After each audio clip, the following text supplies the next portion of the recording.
let's go.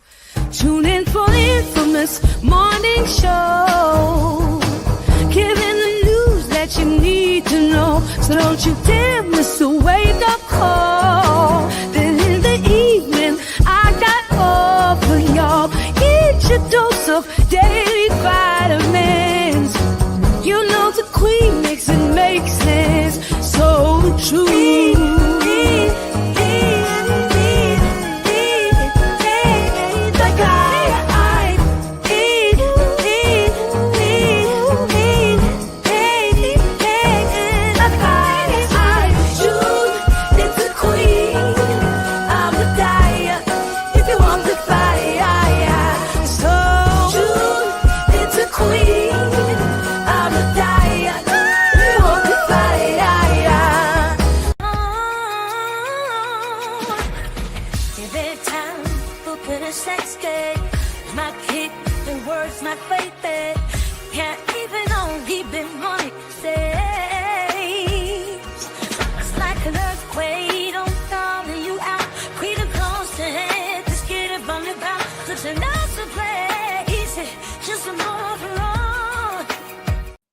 All right. Hello, everyone. Thanks for tuning back in once again to the original Queen Ahmadiyyah Shakur show. I'm your host, Queen Ahmadiyyah Shakur, and this is your morning wake-up call. So as you're coming in, please feel free to go ahead and subscribe to the channel if you haven't done so already. Be sure to click that notification bell and click the word all so you're notified each time the Queen Goddess goes live. Also, don't forget to follow me on Instagram at Dr._A_Shakur and on Twitter at DGoddess27, okay? With that all been said, let's get ready to get into it. All right. Hello, Christopher, Buckhorse DC, We the People, Nita's in Mike's World, Anita Harrell, Namaste is here, Amutala is in the house. All right. So everybody hit that like button. Thank you in advance. Let's have a brief word from my sponsor before we get started. Do not buy 12 Tribes on Earth hair growth oil and hair magic elixir unless you want super healthy, gorgeous hair that grows. They have a whole line of amazing hair growth products, including hair growth leave-in conditioner spray, hair growth shampoo, hair growth spray, and hair growth butter. I'm starting to sense a theme here. They include quality natural ingredients. They smell amazing, and you can see the results for yourself. So if you're looking for healthy hair growth for your natural or relaxed hair, try 12 Tribes on Earth today.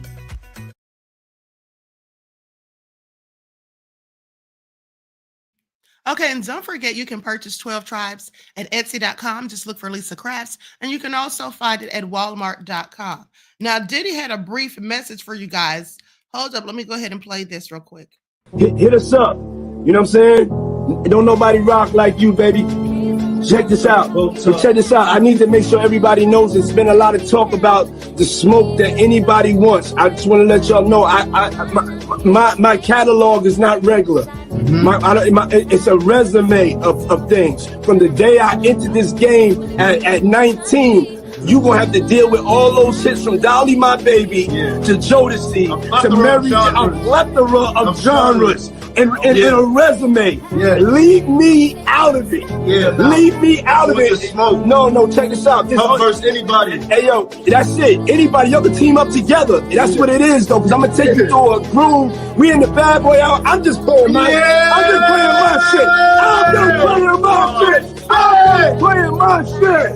I had to raise some money first. We raised close to $4 million. Let's keep on going. Now we can party. Now we can party.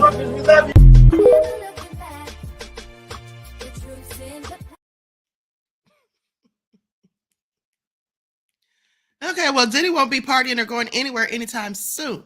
All right, so let's talk about it because, first of all, before we get into Diddy, let's talk about this helicopter that collided with a plane.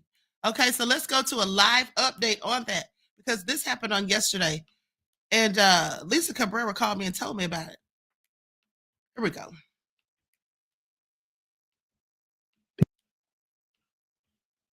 These responders, they found heavy wind and they're operated all night in those conditions.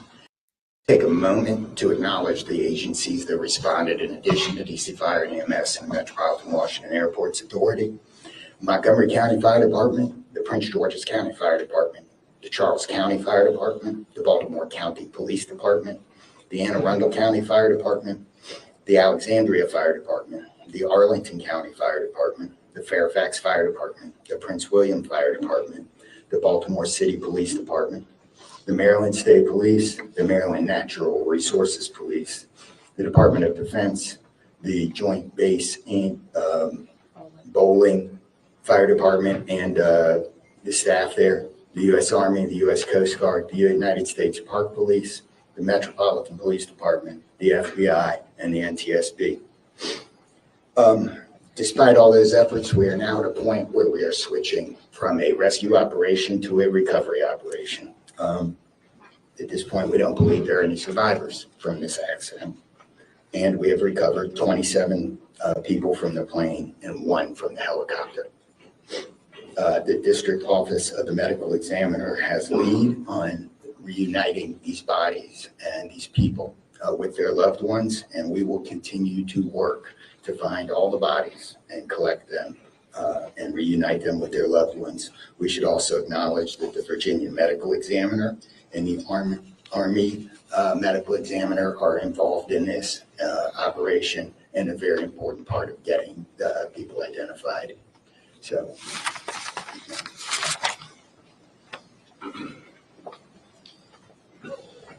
Our hearts are certainly with all of the crew in American Airlines, and we'll hear from CEO Isom. Thank you, Mayor. Good morning. I'm Robert Isom, the CEO of American Airlines. I want to express my sincere condolences for the accident that happened at DCA last night. We're absolutely heartbroken for the family and loved ones of the passengers and crew members, and also for those that were on the military aircraft. Our focus right now is doing everything that we can to support all of those involved and also the PSA Airlines team. This is devastating. We are all hurting incredibly. We urge any family and friends looking for information about their loved ones to call our designated helpline, and that's at 1-800-679-8215, 1-800-679-8215. And here's what I can share at this early stage. American Eagle Flight 5342, operated by PSA Airlines, traveling from Wichita, Kansas to Reagan National Airport, was involved in an accident just before 9 p.m. local time on final approach into Reagan National. It collided with a military aircraft on an otherwise normal approach. And at this time, we don't know why the military aircraft came into the path of the PSA aircraft. Flight 5342, a CRJ 700, was under the command of 4 crew members. They carried 60 passengers, as you know, for a total of 64 people on board. In addition to local resources already here in DC, American Airlines has activated our care team. Okay, I'm going to go to a retired American Airlines pilot who gives his analysis on exactly why this plane and this helicopter crashed. This came out about half an hour ago. Because what was the Army helicopter even doing there? Nobody seems to know. Welcome back. A bright, sunny morning in Washington, D.C., and unfortunately, a terrible scene unfolding there. A recovery operation as first responders who bravely worked all night long in frigid waters, desperately searching for survivors, are now searching for remains of 67 people killed in a mid-air collision. It happened last night between a military helicopter and an American Airlines flight from Wichita, Kansas. It was on approach, about to land at Reagan National Airport. Just moments away from landing. In fact, the investigation, of course, in its very early stages. This happened around 9 o'clock last night. Emergency crews there, as you saw, in the Potomac River, working to recover those victims. We have Captain Les Abend with us now. He's a retired pilot. He flew for American Airlines. Captain, thank you so much for your time this morning. I understand you spent about 40 years in the air. You've flown into Reagan National. We've talked a lot about what makes that airport unique in myriad ways. But we haven't spent a lot of time talking about what it's like to land a commercial aircraft when you do have so many military aircraft around. We know that this airport's about 20 miles away from where that Black Hawk took off. Talk to us a little bit about some of the challenges that can pose. Yeah, thank you, Craig. At the end of the day, that was very early on in my career, but it was it's a very challenging airport. There's a lot of airspace. A lot of it is military airspace. The most specific airspace is the prohibited area over the Capitol that protects our folks there. It's challenging. One of the things that Sully mentioned in your last segment was the ability to see other aircraft at night. Yes, you've got what we call nav lights in order to be able to see the airplane, but it melts into the surrounding area. There are numerous lights. We know how congested Washington is. So all of that melts into it. What folks might not realize is that the approach for this particular runway starts almost 80 miles out. And then ends in really what's a visual approach, which means you have to see the runway. And if there's other traffic, like in this circumstance, you have to, if you're advised of that traffic, you have to advise that traffic in sight. So my concern is during this very intense and challenging approach that happens, that starts as an instrument approach and ends as really as a visual approach, why was this helicopter in that airspace? The military and the civilian environment works very well because they work with each other. The controllers are the best in the country. So I don't know where the disconnect occurred at this point. Of course, that is the subject of many, many questions, which are just starting to be looked into this morning by the FAA and the NTSB. But just thinking about it from the perspective of the regional jet, I mean, we know from the snippets of air traffic control communication that we've heard that the chopper was told to pass behind the regional jet. So the chopper knows, evidently, that the jet is there. We don't know is if the jet knows that the chopper is in the area. And even if it did, if you're landing and you're moments away from landing at Reagan National, I mean, are evasive maneuvers even possible, even if you did know? Well, yes and no. Of course, the evasive maneuvers are always possible. It's been mentioned in other segments that you've had that we have warning systems on board the aircraft that would allow us to do that regardless of controller instructions. So it was mentioned by Dennis Tager, the spokesman for the Allied Pilots Association, that system is disabled audio-wise when it gets to a certain altitude above the ground. So that may very well have been the case, and that could have prevented this situation. We don't know. We don't know. But can I just clarify? So you're saying this system that is on these commercial airlines that are supposed to alert you if there's other traffic in the area, it essentially mutes once you're in an airport scenario because there are so many different aircraft in that scenario as there should be. Correct, but it's only mute at below certain altitudes because, as was mentioned, there's a lot of other complicated things that happen below 500 feet, for instance, that are going to require the crew's attention. But that system will tell you to either climb or descend. It won't tell you to turn left or right. It will tell you to climb or descend based on what that other aircraft is doing. Captain, again, to be clear, we don't want to speculate about causes here, what's to blame, but we have done a fair amount of reporting over the last couple of years, especially in this country, about an air traffic controller shortage. What are the practical impacts of having fewer air traffic controllers now than we did just a few years ago? What does that mean on a daily basis at our country's airports? It's felt all over the country. I mean, these guys and gals are probably working fatigued because they're working a little bit harder on the shift. They're working more shifts potentially. There is restrictions on the time that they're able to be there, but it takes a while to train a controller, as we probably know, as you've aptly covered in some of your segments. Listen, I fly a little airplane now that I'm retired. I've noticed it in some of the services that I'm able to receive. A lot of times I can't go through airspace that normally I'd be allowed to go through because of the fact they're short-staffed. Okay, so thanks to him for that very thorough report and analysis. But let me tell you guys something that's very interesting to me. Okay, so basically what happened was American Eagle Flight 5342, which was operated by PSA Airlines, collided mid-air with Sikorsky H-60 helicopter at around 9 p.m. Wednesday while approaching a runway at Reagan National Airport. According to the FAA, the plane had taken off from Wichita, Kansas. Now, why is that important? Let me just tell you all something that's very interesting. Okay, because aboard this plane from Wichita, Kansas, let me pull this up real quick. Now, there were some figure skaters on here. Hold on. I'm not going to read this whole thing.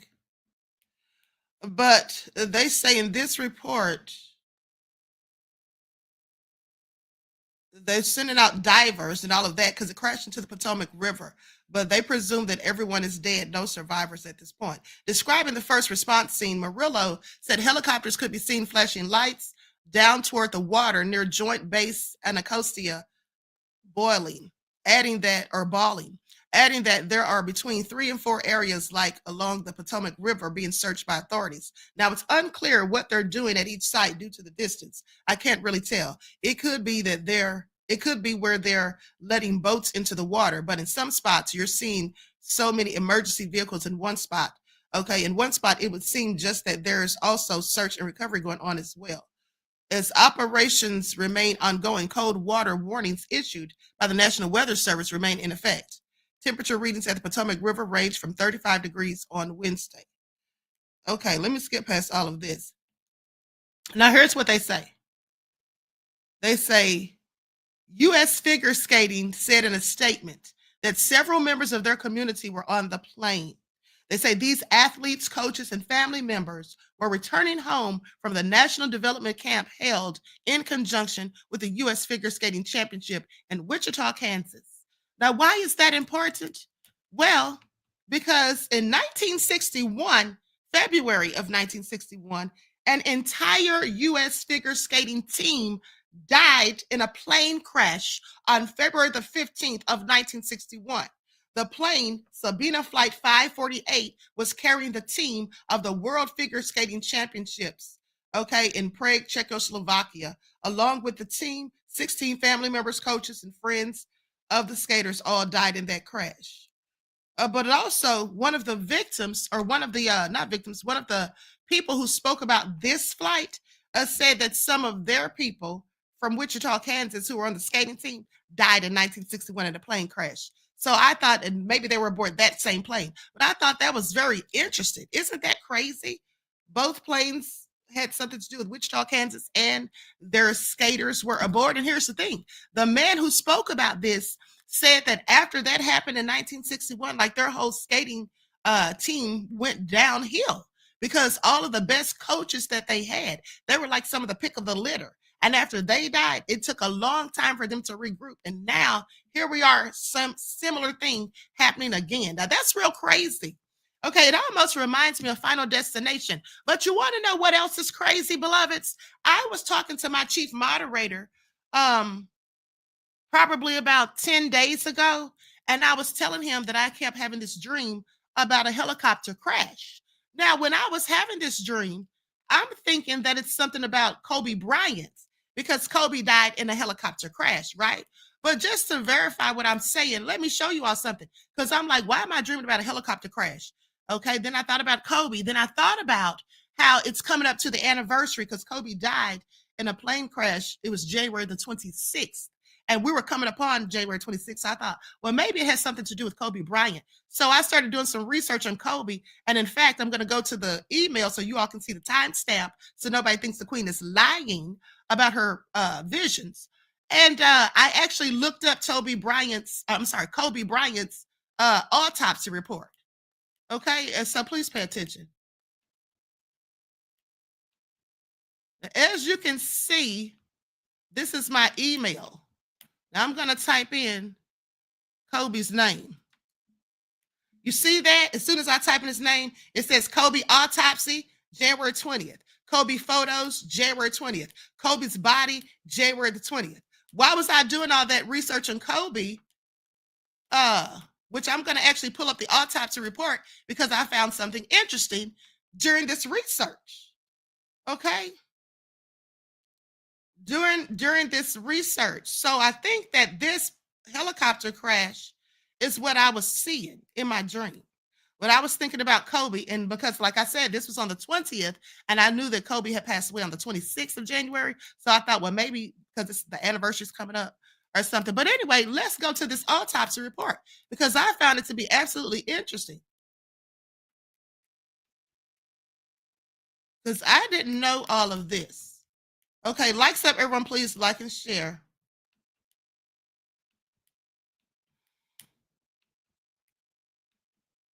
Okay, here we go. And then I'm just going to briefly go over this, and we got to get into Diddy. Okay, so I don't want to be having y'all here all day. Everybody's got things to do. All right, now, with that all being said, what I didn't know, of course, I couldn't have known unless I had viewed the report, but on Kobe Bryant's autopsy report, which was conducted January the 28th of 2020, approximately 9:30 a.m., it says he died from blunt trauma. It also talks about multiple lacerations on the face, scalp, and neck, multiple fractures of the skull and face, and evisceration of the brain. Now, that's absolutely horrific to think about. That means part of his brain was coming out of the skull. Okay, but here's what was really shocking and very sad to know. Okay, examination of the skin reveals a large laceration involving the anterior neck, upper chest, and left shoulder area. The chest cavity is visible through this defect. Okay, a 1.5 inch laceration is noted in the right lateral lower chest. The skin is torn below the pubic region and anteriorly and extends circumferentially toward the back, just superior to the buttocks. Okay, now some clavicles, or both clavicles, the entire rib cage, pelvis, and lumbar and sacral spine show fractures. Now, I'm not going to read all through this, but look at this. Do you all see this? This is like so sad. I mean, we all knew that Kobe died, but did we really know that his legs were amputated and one of his arms was ripped from his body? You know, sometimes, with that all being said, I'm going to stop the share, but with that all being said, you know, sometimes when certain things happen in this world to people, it is best that they don't even have to survive it, in my opinion. That's what I wanted to point out, that some things that happen to us in this world, sometimes it's almost like the grace of the Most High that we don't survive certain things, okay? That is absolutely horrific. And also, might I point out that when I reviewed the autopsy report, there was also a handprint on Kobe's shoulder. And that was little Gia holding on to him that tight. That is so sad. He was trying to protect his daughter the whole time. And not just Kobe and Gia. Think about the other people who were on that helicopter. That was always so sad to me. Just think about that. Okay, there was a mother and her daughter on there because the mother was a coach. There was a wife who was a coach who had a husband and kids at home. This is all sad. And I know that when it happened, we all were thinking about Kobe. But, you know, I stopped to think about the other people because there was 9 people on there all together. The pilot had a family. I mean, it was just all very tragic. And the anniversary of that dreadful event was the 26th, just 4 days ago. Okay, so, you know, I really didn't plan on talking about that on here. I just gathered the autopsy for my own research because, like I said, when I was having those dreams about a helicopter crash, it made me think about Kobe. And I thought maybe the Most High is trying to show me something. Maybe I need to do an investigation or whatever. So that's why I gathered those receipts. But that is very sad, okay? Very sad indeed. All right, so anyway, with that all being said, let's talk about Diddy because what ain't sad is him. Okay, what isn't sad is Diddy and the nefariousness that he's engaged in, okay, and gotten himself into. I mean, it's sad for the accusers and victims, but definitely not him. So let's talk about it because days ago, I want to say it was on the 28th, I read to you some court papers where the prosecution had responded to Diddy's motion, okay, about them basically violating his 4th and 6th Amendment rights by going through his things. Well, now the prosecution has responded yet again on that same day. In fact, they responded about the use of those videos again that Cassie turned in to the feds, about the defense counsel being able to use that.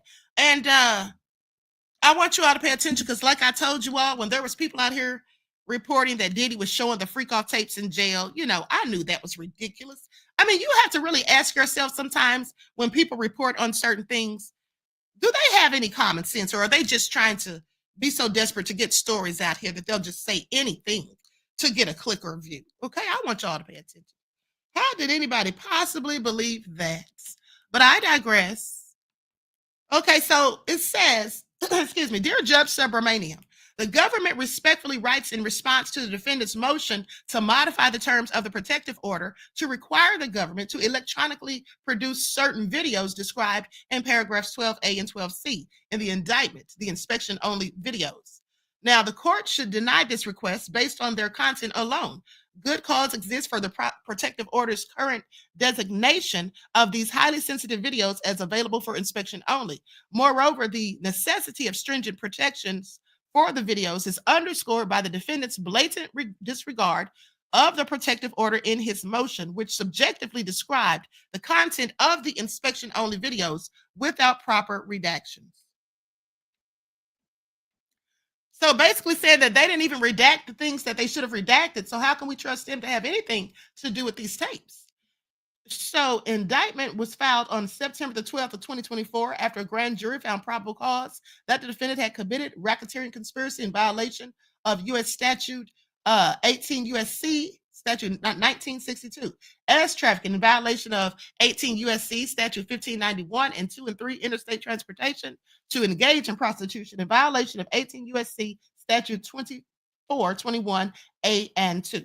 As alleged in count 1, the defendant participated in a racketeering conspiracy from at least approximately 2008 to approximately 2004. Specifically, as alleged, the defendant, often assisted by other members and associates of the racketeering enterprise, engaged in sex trafficking and acts of violence, which included kidnapping, arson, and physical violence, among other crimes. With respect to the alleged sex trafficking activity, the defendant used force, threats of coercion, and threats of force to cause women to engage in commercial sex, which included sex acts with male commercial sex workers that the defendant referred to as freak-offs. The defendant ensured that female victims participated in freak-offs, through coercion and violence, including by supplying male victims or female victims with controlled substances, subjecting female victims to physical, emotional, and verbal abuse, and controlling female victims' careers, livelihoods, and housing.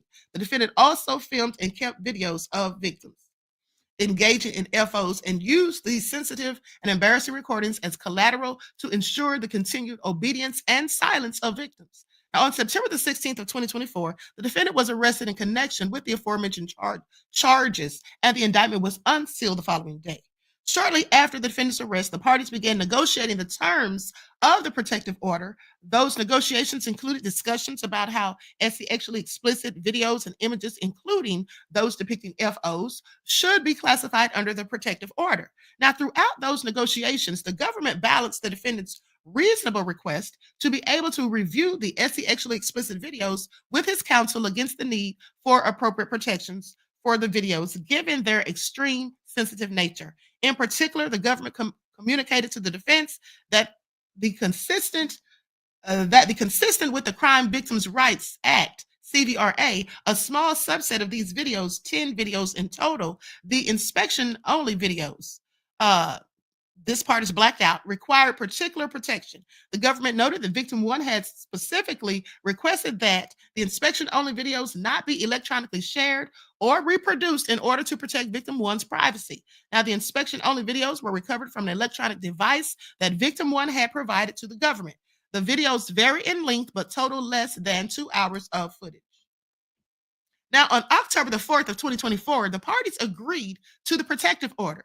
That protective order provided that all visual depictions, including any photograph, film, video, picture, or image of sexually explicit conduct or nudity, would be designated as attorney's eyes only, known as AEO, regardless of whether it has been designated as such by the government, with the exception of one, any such material located on the defendant's device or cloud accounts, which would be designated as attorney's possession only, APO, with certain additional protections, and any videos described in paragraphs 12A and C of the indictment or images of the same that were not located on the defendant's devices or cloud accounts, which would be made available for inspection only and not electronically produced, and which the defendant and his counsel could review in person while monitored by law enforcement officials. The court entered this protective order on October the 7th of 2024.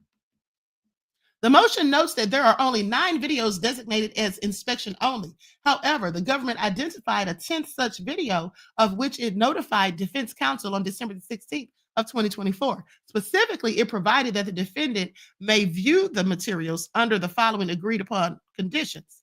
Number 1, the material is viewed by the defendant in the presence of defense counsel. 2, on a device approved by the government. 3, in an approved private room in the jail facility or other facility approved by the government. 4, by defense counsel. Defense counsel ensures that such material will not be accessible or reviewed by incarcerated individuals or other than the defendant, visitors, or others who are not part of the defense. So you heard that part right there, that it would not be accessible or viewable by other incarcerated individuals. Okay, so there was no such thing as Diddy walking around jail showing people the freak off footage, okay, and giving the inmates thrills. Okay, all lies and made up BS to push narratives. Like I said, people manufacture stories.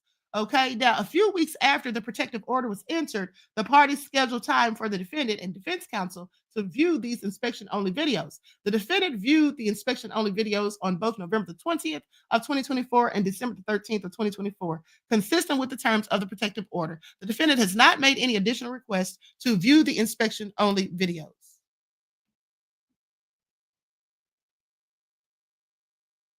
Now, with that all being said, hold on, I don't know if I need to read all of this. Okay, let me just back it up a little bit. Now, on or about December the 14th of 2024, defense counsel and the government met and conferred. Defense counsel asked the government to redesignate the inspection-only videos as APO for 2 reasons. First, because the defendant needed to access the video's metadata, and second, because the defendant wanted to enhance the audio and sound of the inspection-only videos. Later that day, the government responded in writing that given the significant sensitivity of the materials and specific requests for victim 1 that the materials not be electronically transmitted and produced, we cannot designate the videos at this time. However, we hear and understand the concerns you raised and are prepared to offer the following as soon as possible. 1, to the extent the metadata is missing from the files on the hard drive, we will provide you with all available categories of metadata in a letter on Monday. 2, for the use of both parties, we will work with you to identify a neutral expert who can enhance the image and sound quality of the videos. Now, the next day, the defense responded that they did not believe that there was anything left to confer about, given that the government is not in a position to change the designation at this time. The defense had already hired an expert in connection with these videos, and would file a motion with the court. Now, on December the 16th of 2024, the government provided defense counsel with a letter memorializing all available metadata from the inspection-only videos. The government also offered to prepare a forensic copy of the 10 videos, which would include all available metadata for their inspection. Defense counsel has not made any further requests regarding the video's metadata. Now, on or about January the 14th of 2025, the defendant filed the instant motion, motion 1. Okay, in the publicly filed motion, the defendant described at length the inspection-only videos using subjective and inflammatory language calculated to embarrass victim 1. Many of those characterizations and descriptions were unredacted in plain violation of the protective order. That same day, the government requested that the court direct the motion be removed from the docket and refiled with redactions comporting with the protective order. The court granted the request on January the 15th of 2025 and ordered the government to respond to the motion by January 28th of 2025. Now, the government conferred with legal counsel from victim one in preparing this motion. Victim one opposes any modification of the protective order as to the inspection only videos. Specifically, counsel for victim one continues to have serious concerns about the security of such videos, including the possibility of third parties gaining access to the videos surreptitiously and or unlawfully due to the very publicized nature of the case. Now, the possibility of these highly sensitive videos being shared with witnesses and the defendant's use of such videos to litigate its case in the public domain as demonstrated by the instant motion. So they're trying to say that basically Diddy wants to get his hands on this footage so that he can just use it to further embarrass Cassie and whatnot, because in the filings, there were plenty of things that should have been redacted that they just let be shown. Okay? Please pay attention. All nefarious. Now, it goes on to say the federal rule, okay? Let's talk about the legal standard. Okay, Federal Rule of Criminal Procedure 16D1 provides that at any time the court may, for good cause, deny, restrict, or defer discovery or inspection or grant other appropriate relief.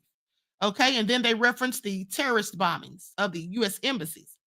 Now, they say Rule 16D leaves the precise conditions under which the defense may obtain access to discoverable information to the informed discretion of the district court. So it's at the court's discretion whether or not they can allow the defense counsel to see the footage. Now, in determining whether good cause exists, courts should balance several interests, including whether dissemination of the discovery materials inflicts hazard to others and whether the imposition of the protective order would prejudice the defendant. Okay, they reference United States versus Ramirez. Now, and this was filed on January the 28th, mind you. Likes up, everyone, please. Don't forget to like and share. Thank you in advance. Okay, now with that all being said, they say courts around the country have relied on the CVRA to find good cause for entry of protective orders. They reference United States versus Torres. Now, let me see here. They say Congress, in effect, has determined that failure to treat a victim with fairness and with respect to privacy works as a clear, defined, and serious injury to the victim. This right fully supports a finding of good cause to limit disclosure of the RA documents. Now, the CVRA provides crime victims with important rights, including the right to be reasonably protected from the accused and the right to be treated with fairness and with respect for the victim's dignity and privacy. Now, in cases involving S abuse, courts in this district have repeatedly entered protective orders that restrict a defendant's review of certain highly sensitive discovery materials, including nude and sexually explicit content, to inspection-only review. Now, and they reference the United States versus Ghislaine Maxwell, okay, with the Jeffrey Epstein debacle. Now, entering a protective order that provided that highly confidential information, which includes nude, partially nude, or otherwise sexualized images, videos, or other depictions of individuals shall not be disseminated, transmitted, or otherwise copied and provided to defense counsel or the defendant, but shall be made available for inspection. Okay, entering protective order that provided that highly confidential information, which includes nudity, partial nudity, or otherwise sexual images, videos, or other depictions of individuals, shall be made available for inspection by defense counsel and the defendant. Now, good cause exists for the protections in the protective order of this limited number of videos, which victim one has specifically requested not be electronically produced to the defendant. Okay, as alleged, the defendant filmed and then threatened victim one with the dissemination of these videos to ensure victim one's compliance with his will. Further, the defendant's proposal for redesignating these materials to APO is woefully insufficient to address victim one's valid privacy concerns and to ensure that such videos are not improperly disseminated. Now, there is ample good cause for the court to affirm the protective order's designation of these inspection-only videos. These materials implicate victim one's privacy interest due to their highly sensitive and personal nature. These sexual acts have caused significant trauma to victim one, and disclosure of the recordings would undoubtedly cause particularly serious embarrassment to victim one and potentially economic harm. Well, here's the thing. Why did she have them? Why did Cassie have these videos? Because they're talking about what could happen if Diddy had these videos, but Cassie had 9 of them or 10. Now they're saying there's 10. So why did she even keep them? I just have several questions. Now, the risk of improper disclosure is easily salient here, where the defendant is alleged to have used videos of commercial sex acts as collateral, threatening to disclose video recordings of FOs to coerce the victim's continued participation. As victim one texted the defendant in December of 2015, you know what sick and disgusting ish I was reminded of the other day? You forcing me to omit it to protect victim's privacy. Okay, so they don't have the name, or what actually was done, or you were going to leak some FO-ish.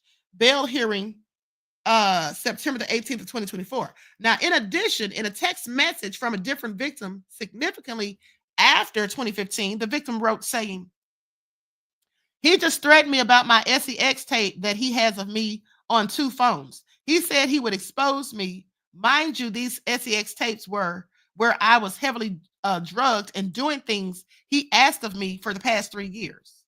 Ooh, this don't sound good for you, Diddy. Now, in other words, where the defendant had access to these sorts of videos, he shamelessly extorted his victims to ensure obedience and compliance and continue participation in forced and or coerced sexual acts. Following the charges in the present case, which carry significant penalties, there is no telling what the defendant would do to discredit and embarrass victims. Thus, ample good cause exists for the protective order's limitations on the defense's physical possession of and access to these videos. Now, good cause for the protective order's treatment of these inspection-only videos is further supported by the CVRA and the defendant's recent violations of the protective order in filing this very motion. As the defense knows, victim one who has statutory rights under CVRA to be reasonably protected from the accused and treated with fairness and with respect for her dignity and privacy in these criminal proceedings, has specifically requested that this small subset of sexually explicit videos be provided to the defense on an inspection basis only. This request is entitled to serious consideration by the court, particularly here where victim one has articulated reasonable concerns that the defendant's improper use of the videos to litigate his case and the possibility of third parties gaining unauthorized access to the videos. Okay? So they don't want Diddy getting anywhere within an arm's reach of the footage. Now, the defendant's apparent willingness to violate the protective order in order to embarrass victim one and litigate this case in the public domain, has demonstrated by his filing of the instant motion, underscores these concerns. There is now an even stronger basis for the court to strictly regulate the defendant's access to the inspection-only videos. Now, second, the current designation of the videos as inspection only does not unduly prejudice the defendant. The government has repeatedly worked to ensure that the defendant has ample and ready access to the videos to prepare for trial. The government agreed not to designate the videos as AEO so that the defendant could review the videos with his counsel. And the government has made the inspection-only videos available to the defendant each time he's requested. In advance of trial, the government is committed to ensuring that the defendant has continued prompt access to this material in a secure location. In addition, the government recently provided the defendant with all metadata of these videos and proposed using a neutral expert to enhance the quality of the videos, a proposal rejected immediately by the defendant. Well, I don't blame Diddy. I would have rejected it too, and his counsel, of course, because you don't get to choose who enhances the video footage. I wouldn't want the prosecution to do that because it was Mark Agnafilo's team that, in fact, decided that they wanted to have it enhanced because they said they think it's exculpatory. So, of course, they don't want the prosecution to go and pick out who the expert's going to be. Okay, please. We know how people get paid off. Even though in Diddy's case, I wouldn't mind, but I'm just saying, Mark Agnafilo's not going for it. Okay, so with that all being said, they said the defendant clearly didn't want to have that, okay? Rejected. So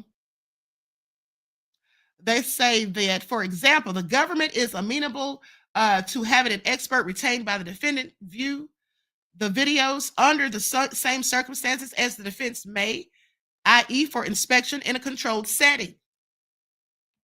Now, in addition to the extent that the defense claims that the inspection-only status of these videos is somehow incompatible with his ability to adequately defend himself at trial, that is incorrect. And as noted above, in cases involving sexual abuse, courts routinely enter protective orders that designate certain categories of highly sensitive sexual material as inspection only. Indeed, in child sexual abuse material, known as CSAM, in those cases, the Adam Walsh Act requires that the court deny all requests for defense duplication or copying of CSAM, which is arguably the key evidence in those cases. Now, as long as the government makes the material reasonably available to the defendant, his attorney, and or experts for inspection and viewing at a government facility. Okay, so I don't see how that would be a problem. I don't see how that would be a problem. If they're willing to allow them to use it within a secured location, what's the problem? Because I don't blame Cassie or them. I wouldn't want Diddy's no good self getting a hold of the footage in the privacy of his own hands either. Okay? I wouldn't trust him because then he likely would be showing it to his inmate friends. Okay? Please pay attention. Now, with that all being said, and courts have repeatedly rejected constitutional challenges to this law, concluding that it is consistent with due process and sufficiently allows a defendant to prepare a defense. In sum, good cause exists for the protective order's treatment of the inspection-only videos. The court should thus deny the defendant's request to modify the protective order with respect to this small subset of videos. Now, although the defendant has failed to establish a sufficient basis to redesignate the inspection-only videos, and his request to do so should be denied, it bears noting that the defendant's modification proposal falls short for other reasons too. In particular, even assuming it were appropriate for the defense to maintain its own copy of the videos, the proposal fails to provide adequate safeguards against third-party access and or dissemination. A modification without such safeguards should be flatly rejected. Instead, any designation must come with additional protections to govern. Yeah, because Diddy could have this stuff in his cell or in his locker or whatever, and somebody could break in there and steal it for all they know. Even if he wasn't purposely sharing it, somebody could still get a hold to it, honey. I wouldn't want Diddy to have anything that had that type of information on it in his possession. Okay. Now, number one, how the inspection-only videos are stored and maintained, and two, with whom they are shared. As to the first category of measures must be taken to ensure the defendant's electronic copy of the inspection-only videos is securely maintained to prevent any unauthorized access. Consistent with the government's treatment of these videos, the defense should be required to store the video on an offline encrypted drive in a secure location known only to the limited number of attorneys. Copying, electronic file sharing, or real-time electronic streaming of the videos to third parties over video conference technology must all be strictly prohibited. As to the second category of protection, any modification of the protective order should prevent the defendant from showing these inspection-only videos to witnesses, with the exception of witnesses who are physically depicted in the videos or certain expert witnesses. Require the defendant to provide advance notice to the court prior to showing the videos to any permissible witnesses. And three, require the defendant to maintain a log of all individuals who viewed the inspection-only videos and file such log under seal with the court. Finally, to the extent that the court grants the defendant authorization to provide an expert copies of the video to which the government objects, that expert should first have to agree in writing that the videos will be maintained in similarly secure conditions to prevent unauthorized access to them. Honey, they want these things under lock and seal, okay? Now, if the court concludes that some modification to the protective order is required, the government requests the opportunity to provide an addendum to the protective order that includes specifications consistent with the above regarding how the inspection-only videos are stored, maintained, and accessed. Okay, are y'all hearing this? Okay, respectfully submitted, Danielle R. Sasson, United States Attorney. So they want the judge to deny the motion for that reason, okay? They want the judge to deny the motion. So, well, let's get into what the judge had to say. Likes up, everyone, please like and share. Thank you in advance. Here we go.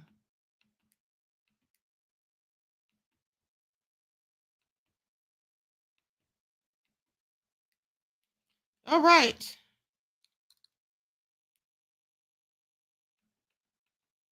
Now, this was filed yesterday on January the 29th. So let's get into it. Okay, this is from the judge, Arun Subramaniam, United States District Judge. Okay, defendant's motion to amend the protective order is denied without prejudice. While the government objects to handing the videos over, they provide several options for defendant to consider that would permit the defense to view the videos, access the information that they are looking for, and even allow them to manipulate the videos as they see fit. To the extent these options are insufficient, the defense may propose other options to the government. It doesn't appear that the defense did this before raising the issue with the court. Okay, so basically saying that, listen, they're giving y'all options, which I agree. They are giving them options. I mean, for them to say that both Diddy and the attorneys can view this in a secured location, but it's not to be shared with any third parties outside of witnesses who are going to be expert witnesses or people that'll be witnesses during the trial that were involved in the actual footage. Okay, so that sounds fair to me. And, you know, the defense, I'm surprised they didn't try to have this discussion with the prosecution before going to the judge. Okay, so anyway, let me continue. Now, the parties should have these discussions, and then if they really reach an impasse, the defense can come back to the court. Now, if that happens, they should be prepared to clearly articulate why they need possession of the videos despite the options furnished by the government. The clerk of court is respectfully directed to terminate this motion at docket 129, so ordered, January the 29th of 2025. Okay, now, here's the next filing that, oh, I don't need to go through this. We've already read this. This is just some information from the previous filings. Okay, which was the first, one of the first ones was January the 14th. Okay, so anyway, please pay attention. So what do you all think? Diddy's not going anywhere anytime soon. He needs to actually sit down somewhere and just take what's being dished out at this point. But here is a bit of good news for Diddy. All hope is not lost, you see, because Diddy got a big win. Now, remember that nefarious inmate, Derek Lee Cordello Smith, the male prisoner who alleged sexual allegations against Diddy from a party that he says that Diddy assaulted him at in 1997. Well, you know, a judge decided, and he was suing for $400 million, okay? He was probably about to wipe Diddy all the way out. Of course, I knew this man was lying, okay? I don't think this man ever met Diddy in his life. But anyway, the judge has dismissed the case. Okay, it's been dismissed. In a dramatic legal development, a Michigan federal judge has dismissed a $400 million lawsuit against Sean Diddy Combs filed by Derek Lee Cordello Smith, a male prisoner who alleged sexual assault by the music mogul. The case, which has drawn considerable attention due to the involvement of Jennifer Lopez, because remember, Derek Lee Cordello Smith said that he felt that J-Lo held the keys to his case. Right now, Cordello Smith claimed that Diddy assaulted him in 1997 at a Holiday Inn in Detroit. However, the lawsuit was deemed invalid due to the statute of limitations, which at the time of the alleged incident allowed only 3 years for such claims. With the lawsuit being filed in 2024, it was long past the allowable period to seek legal recourse. Adding a layer of intrigue, Cordello Smith intended to involve Jennifer Lopez as a witness. He alleged that Lopez had crucial information related to his claim due to her romantic involvement with Diddy years after the incident. This unexpected move complicated the case and contributed to the judge's decision to dismiss it. Okay? He was sitting up there telling so many lies that he got his own case dismissed, okay? Because the minute he brought J-Lo into it, it didn't make any sense. Even if they were halfway believing him, because he said it happened in 1997, and we know that all these people have now come out and accused Diddy of the same sorts of things, even other men. But the fact that he brought up J-Lo saying that she holds the keys, J-Lo didn't start dating Diddy till around 1999. And this happened in 1997, sir. So how is she supposed to know what the hell happened when she came on the scene 2 years later? Okay, please make it all make sense. No, he in fact couldn't make it all make sense. And that's why the judge tossed it. Okay. Okay, that's why the judge tossed it. Now, Diddy's legal team argued that the lawsuit was part of a series of unfounded and harassing claims against him. They pointed out the inconsistencies in Derek Cordello Smith's narrative, emphasizing that he had filed lawsuits in 2 different courts alleging the assault occurred in 2 different counties at the same time. A myriad of lies, okay? A myriad of nefarious lies is what he did. You know, some of these people have mental health issues, okay? I just want you all to pay attention. So the judge, while dismissing the case, denied Diddy's request for sanctions against Cordello Smith. However, okay, the judge issued a stern warning to Cordello Smith, cautioning against filing frivolous lawsuits in the future. Now, the prisoner's extensive criminal history, including convictions for assaulting and kidnapping, this is what he did, okay? But he's filing suits. Okay, make it all make sense. Was also highlighted during the proceedings. Now, for Diddy, this lawsuit's dismissal is a significant development in his ongoing legal difficulties. He continues to maintain his innocence with his legal team focused on preventing any future or further lawsuits from Cordello Smith. Yeah, Diddy's likely going to use this, okay, to talk about all the lies, the nefarious lies that people have made up on him. I want y'all to pay attention. All of these little liars going around here, Allie Carter, okay, Lamisha Fuller, Adria English, Derek Cordello Smith, Derek Lee Cordello Smith. All these people just telling lies, that they're blatant lies that they made up, saying things that absolutely have no basis and grounding in fact. This is all going to be used by Diddy's defense. Okay, so please pay attention. And don't be surprised if Diddy gets off. That's all I keep telling y'all. Because it's a whole lot of muddy, murky, dirty waters floating around here. It's a whole lot of muddy, murky, dirty waters floating around here. A lot of people have turned this case into a cesspool. Okay, that's what a lot of people have done just by lying and clout chasing. Not to mention Courtney Burgess, aka Courtney B. I almost forgot about him, and attorney Ariel Mitchell out of telling lies, allegedly. So there's that. Not to mention a myriad of these documentaries already being made, and who knows if the things that they're alleging in those documentaries are even true. I mean, Chris Brown just filed a lawsuit about a documentary that was made about him that he says are lies.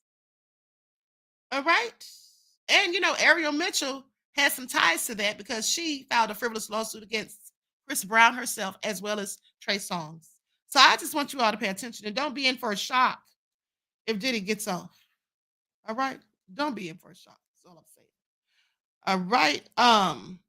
Dorada said Courtney B with his old milk dud head self. Honey, please don't go in on milk duds. They didn't do anything to you. Okay. Now, with that all been said, I'm going to conclude this broadcast. I want to thank you all for tuning in once again. Please like and share. Listen, guys, please do your due diligence and make sure that you're still subscribed to the channel. I have to remind you all of this on a daily because ScrewTube is steadily deleting people. Okay, they're steadily unsubscribing people. All right, Anita Harrell says, why people feel okay with lying on people to get money and fame? Because some people don't have a conscience, beloved. Some people are sociopaths. Some people are psychopaths. Some people are narcissists. And these people tend to not have a conscience for the most part, except for when it's something that directly negatively impacts them. Then they're sorry. That's the only time you'll get remorse out of these people. But so they just don't care. That's why. And then also, some of them think that they can just say say whatever about Diddy because Diddy's in jail. And because so many things have been alleged against Diddy. So they think they can just pile more stuff on top of it and nobody's going to be the wiser and nothing's going to happen. But I'm here to tell you that other people will likely be sued. Okay? Other people will likely be sued as well for defamation. All right? Please pay attention, Andrea English and Lamisha Fuller. All right? So with that all been said, I love you all to life. I hope you enjoy the rest of this beautiful day. Each one teach one. That's how we grow and thrive. Do something productive, constructive, but never destructive. And always remember, beloveds, to keep the Most High first in your lives. And also, I will be live on the spiritual channel tomorrow. Not today. I have somewhere to be, but tomorrow I will be live on the spiritual channel. So I love you all to life, and I hope you enjoy the rest of this beautiful day. Until next time, beloveds. Peace.